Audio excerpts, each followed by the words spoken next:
Ar skanu barbarytė? Labai. Tai kas čia įdėta? Svogūnas, avinžirniai, bulvytė. Dar petražolė? Ai, dar petražolės.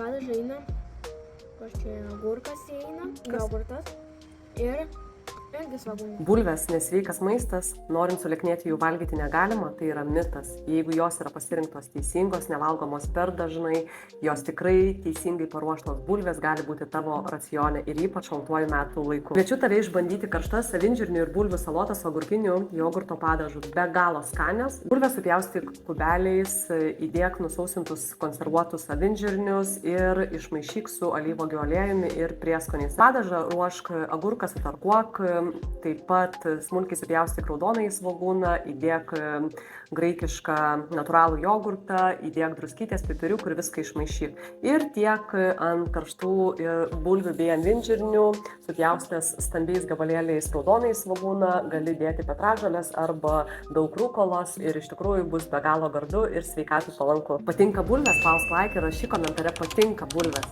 Patinka mano paprasti, bet neprasti receptai, dalinkis su draugais ir kad daugiau jų pasiektų žmonės, kurie nori valgyti ir gyventi sveikai. O daugiau mano receptų rasi sveikatai palankų svetainėje, prenumeruodamas naujienas ir sužinodamas naujausią informaciją apie sveiką mitybą ir gyvenimo būdą.